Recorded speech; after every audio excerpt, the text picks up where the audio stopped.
Sermon 169 de saint Augustin suite. Oui, conservons la justice qui vient de Dieu pour le connaître, ainsi que la vertu de sa résurrection et la participation à ses souffrances, en nous conformant à sa mort. Car nous avons été par le baptême ensevelis avec le Christ pour mourir, afin que, comme le Christ est ressuscité d'entre les morts, nous menions aussi une vie nouvelle. Romains chapitre 6, verset 4. Meurs pour vivre, pour ressusciter, ensevelis-toi. C'est après ta sépulture et ta résurrection que véritablement tu auras le cœur élevé. Vous goûtez ce que je dis. Le goûteriez-vous si vous n'y trouviez une secrète douceur ? Je me conforme à sa mort, poursuit saint Paul, afin que je puisse parvenir de quelque manière à la résurrection d'entre les morts. Il parlait de la justification par la foi au Christ, de la justification qui vient de Dieu. Et voici comment il termine. Après avoir recherché cette justification, après avoir dit, afin d'être trouvé en lui, possédant non ma propre justice qui vient de la loi, mais la justice qui s'obtient par la foi au Christ, la justice qui vient de Dieu, il ajoute, pour parvenir de quelque manière à sa résurrection d'entre les morts. Pourquoi avoir dit pour parvenir de quelque manière ?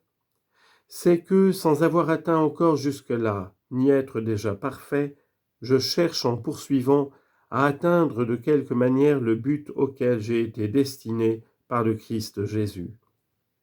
Sa justice m'a prévenu que la mienne le suive, et elle le suivra dès que ce ne sera plus la mienne. À parvenir de quelque manière, ce n'est pas que j'ai encore atteint ou que déjà je sois parfait.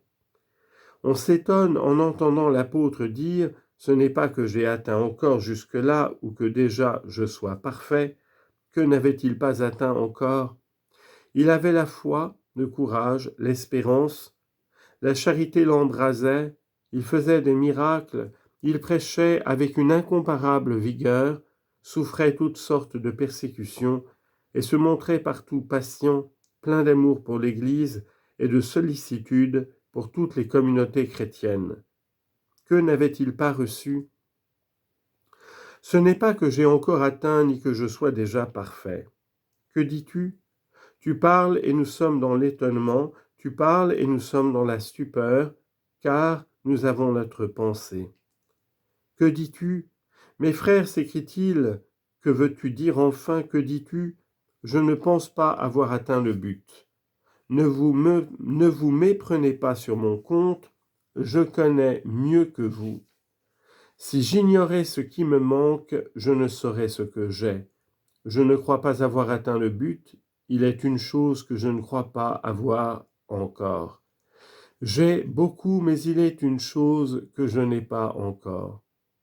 J'ai demandé une grâce au Seigneur, je la réclamerai encore. Qu'as-tu demandé et que réclames-tu ? C'est d'habiter dans la maison du Seigneur tous les jours de ma vie. Pourquoi ? Afin de contempler la joie du Seigneur. Psaume 26, verset 4. Voilà la chose unique que l'apôtre assurait n'avoir point obtenue encore, et plus il en était éloigné, moins il était parfait.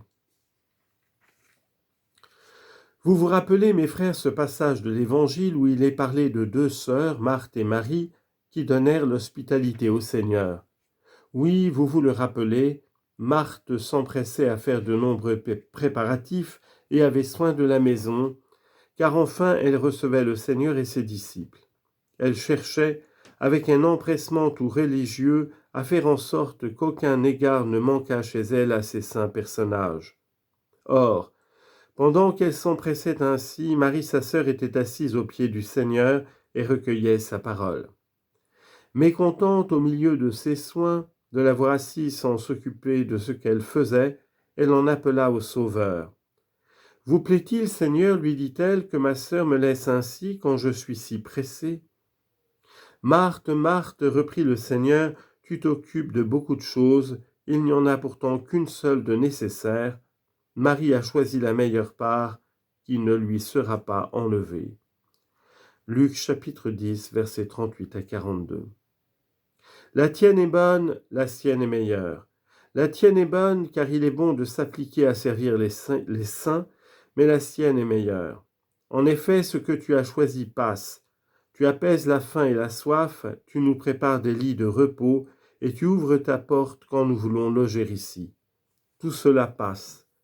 Viendra le temps où on n'aura plus besoin de manger, de boire, ni de dormir. Tu perdras alors ton emploi. Marie a choisi la meilleure part, elle ne lui sera pas ôtée, elle ne lui sera pas enlevée, car elle a choisi de contempler et de vivre de la parole.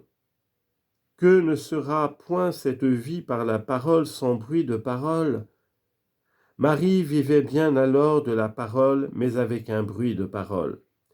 Viendra la vie par la parole, sans aucun bruit de parole. La parole même est la vie. Nous lui serons semblables parce que nous le verrons tel qu'il est. 1 Jean 3, 2. Telle était l'unique grâce demandée afin de contempler la joie du Seigneur. Nous n'en pouvons jouir durant la nuit de ce monde. Je paraîtrai devant vous le matin et je vous contemplerai. Psaume 5, verset 5. Ainsi donc, il est une chose que je ne crois pas avoir atteinte.